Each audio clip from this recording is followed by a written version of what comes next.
If you've been sitting on an idea, something that you want to build alongside your corporate career, but you're not sure how to handle it professionally or worried about what happens if your employer finds out, this episode is for you. Today, I'm walking you through the 4 steps to getting your employer's support to build on the side. And I'm going to share a personal story about what happened when a previous employer found out about what I was building, because it might just change the way you're thinking about this entirely. So, it's going to be a good one. Grab your notebook and let's get into it.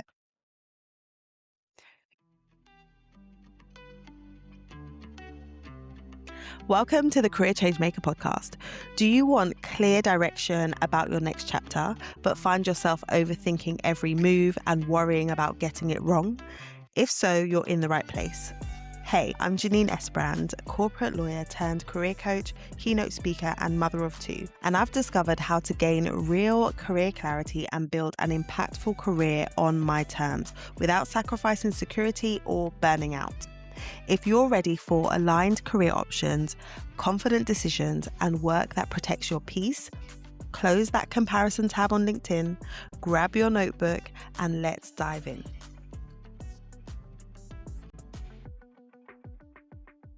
You don't need a business plan, a website, or a fully formed idea before you start.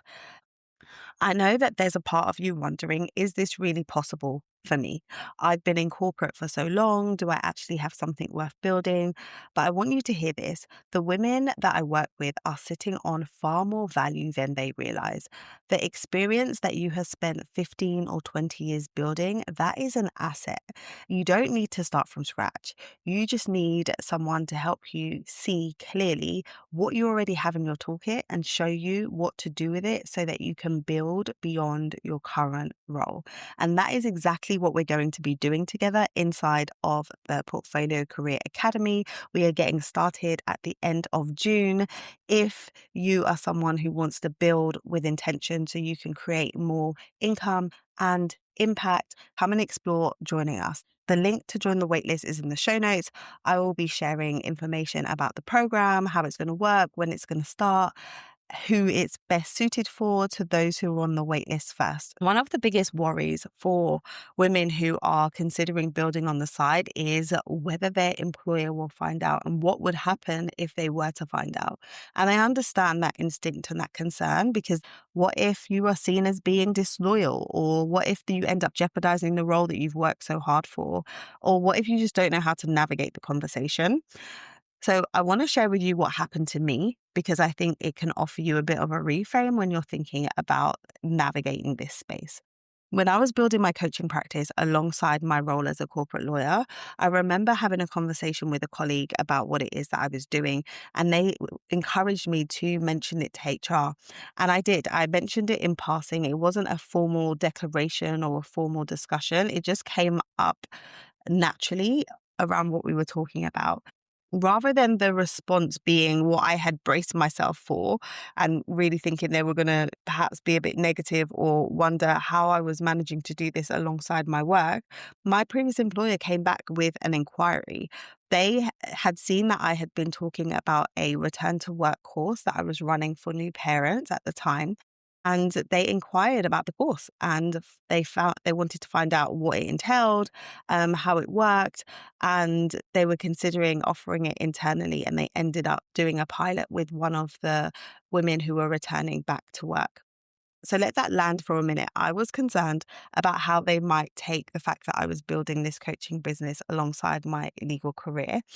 And what ended up happening is the thing that I was building on the side became something that they wanted to explore bringing in-house, and that they essentially ended up paying me for. That whole scenario reminded me of something that I now tell my clients. Handled well, this conversation doesn't have to be a risk. It can be an opportunity. And if you move with intention and you're fully prepared, you can influence how this conversation goes. And you may well find that your employer turns into one of your first clients, or you may well find that your employer refers opportunities to you.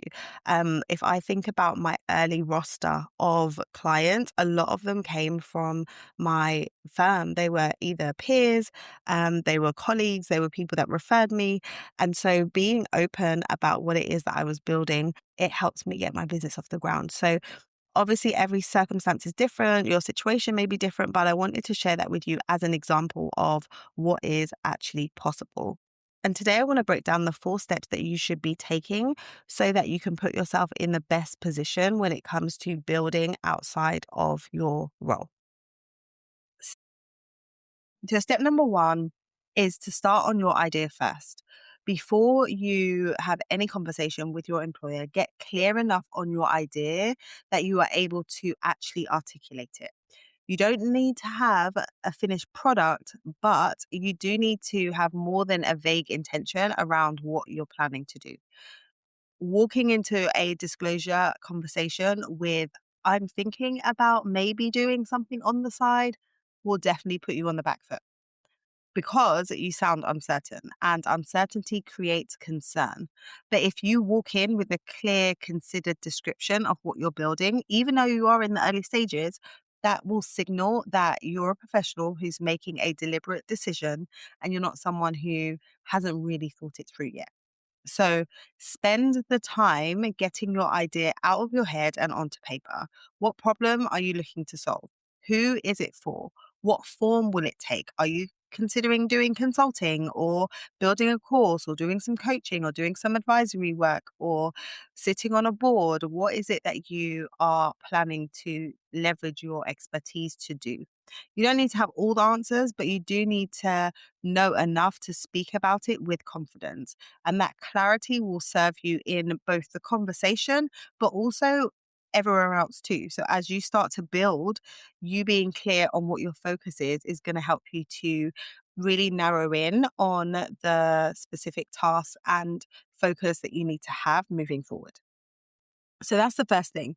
So get clear on your idea first. And I know that's easier said than done, which is why I have created the Portfolio Career Academy so that I can guide you through the things that you need to be thinking through and doing to get the clarity around your idea so that you can get started.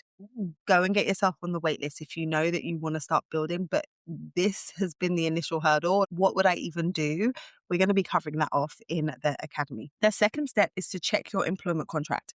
Once you have clarified what your idea is, you want to go and look at the contract before you do anything else. And you may be thinking, I've been working at this organization for years. I have no idea where my contract is. I encourage you to go and request a copy of it from HR so that you can have a look at the specific clauses that are relevant to this situation. So you want to look at clauses around outside business interests, conflict of interest, and intellectual property. Those are the 3 main areas.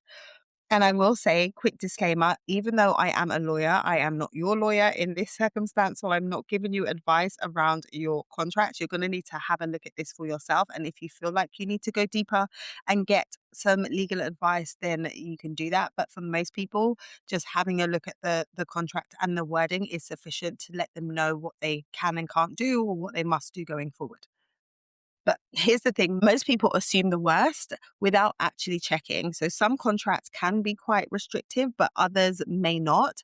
And in order for you to have the right type of conversation and get clear on what needs to happen, you need to make sure that you know what you've already agreed to and what your boundaries are, what your parameters are. And then from there, you can figure out what needs to happen. So the 3 things you want to look for are any clauses that require you to disclose or get approval for outside work, any non-compete or non-solicitation language that is essentially saying that you can't do anything that is a conflict of interest or that is going to compete with the work that you do on a day-to-day basis for your organization. You're going to look at any IP clause that could assign any work that you create outside of your role to your employer. So those are the 3 clauses that you want to make sure that you look at, and then you're clear on what you are able to do and what you're not able to do. Third step is consider how what you are moving towards doing could be a value add for your organization. Before you frame the conversation, really think genuinely about what your outside work could bring back to your organization and name it. So if you think about your employer's instinctive concern, it's going to be, will this affect her performance and could it create conflict? So the moment that you answer those questions front and center and show what's in it for them, the dynamic shifts entirely. So you're no longer asking for permission. You may be instead proposing a value exchange. So look for how what it is that you're doing is potentially helpful. And sometimes it's not clear on the surface. So this is why you want to really do some thinking around this. And I'll give you some examples here. So if you're building a coaching or consulting practice, you will be sharpening your communication skills, your commercial thinking, and your client management skills just by way of building and running such a business. So it's not about the tangible product or service that you're building that you would offer to your organization. It's the skill set that you are going to require and how you're going to grow as a person as you go on this journey of building. And that skill set can be of value to your organization. If you are developing, say, a personal brand or you are speaking on stages, you are going to be building some industry visibility that will reflect well on your organization as well. You're affiliated to your organization. If you're going around making some great contribution and creating impact on stages or on platforms, you're connected to your organization, right? So they get to leverage some of that brand equity that you are building just because you are essentially an ambassador for your firm as you move around. And then the other thing to think about is advisory or board roles. Like if you are taking on a role at a higher level than you currently operate within your organization, then you're gaining strategic exposure and a level of expertise that you wouldn't have had because haven't had that role yet within your organization. But you're able to bring that insight and that experience back to your company. So all of these things can be value adds, and it's for you to really identify what those are and connect the dots for your employer. Okay. When I shared my story earlier, it's a good example of the unexpected happening, right? I didn't intend to sell my employer on my service, but actually being transparent and sharing what it is that I was doing led to me being able to offer a course to someone who was in need within the organization. So there really is power in you understanding what it is that you do, who it is that you're helping, and how it can add value in different spaces so that when conversations are coming up, you're able to lead those conversations with conviction and with purpose. Then the last step, step four, after you have taken the time to establish what the idea is and you've had a look to see if there are any restrictions in your employment contract, and then you've considered how this course of action could add value to your organization, then you are ready for the conversation. And in that conversation, you want to make sure you're focusing on the what, the how, and the why it isn't a conflict. So really structuring your conversation around that, where you're able to share what you're building, how you're going to manage it, and why it doesn't conflict with your role. This is going to be key to your success. A well framed conversation protects you professionally, it's going to build trust, and it's going to position you as someone with integrity. Regardless of the outcome of the conversation, you still want to position yourself in a way where you are respected for even bringing the conversation to the fore. And if you think about the years that you've taken to build your reputation inside your organization, it's an asset that you've been building for a long time. So we want to make sure that we are not just going in without the right preparation, which could impact your reputation. We want to maintain that reputation and then also share what it is we want to share. So go in with a clear, concise description of your idea. Ideally, you'd have one paragraph of what it is that you're planning to do, and then you can go into addressing the how. When will you be working on it? What boundaries will you keep around your contracted hours? And then what resources will you not be using? So just answer the questions that are likely to be in their brain. Just let's not have elephants in the room. Just bring it out and answer the question. I work from 9 to 5 in the office. I'm planning to work on this once I get home between 7 and 10, or I'm going to work on the weekends on my business, like or on this project. Whatever it is, you are going to make it clear that you've thought about it and you've anticipated how there could be some challenges with managing work and this, but you've thought about it and you have a plan. You don't want to wait for them to raise their concerns around any conflicts or any time challenges. You raise it first. Okay. And in terms of conflict, if your idea doesn't compete with what your employer does, then say so explicitly. Make it really clear that you are operating in a different space entirely or for a different type of client. So that's how you want to frame the conversation. And then once a conversation is done, follow it up in writing. Send a simple email that says something along the lines of, "Thank you for the conversation. As discussed, I want to confirm I have your support to pursue X, fill in the blank with what it is that you're building in my own time, and I'll continue to ensure it has no impact on my work here."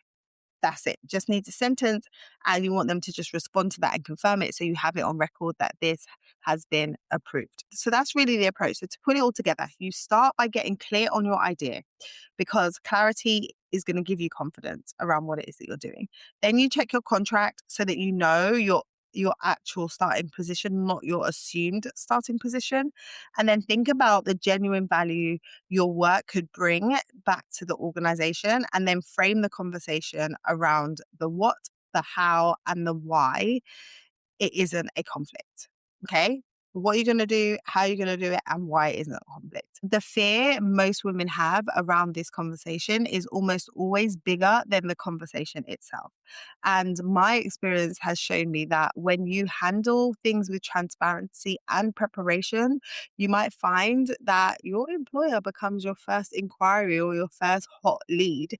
So I want you to go into this with a positive mindset versus a fearful one. And I'm excited for you to take the next step towards building a portfolio career. So if this has helped you and it resonates with you, I'd love it if you could share it with someone who you know has been using the "I don't know how my employer will react" reason for not moving forward. Okay, so sharing is caring. Help her by sharing this episode. And if you're ready to take that first step and clarify what it is that you want to be building alongside your corporate career, then the Portfolio Career Academy could be just what you need. We are opening up the founding member cohort very soon. We start at the end of June. So go and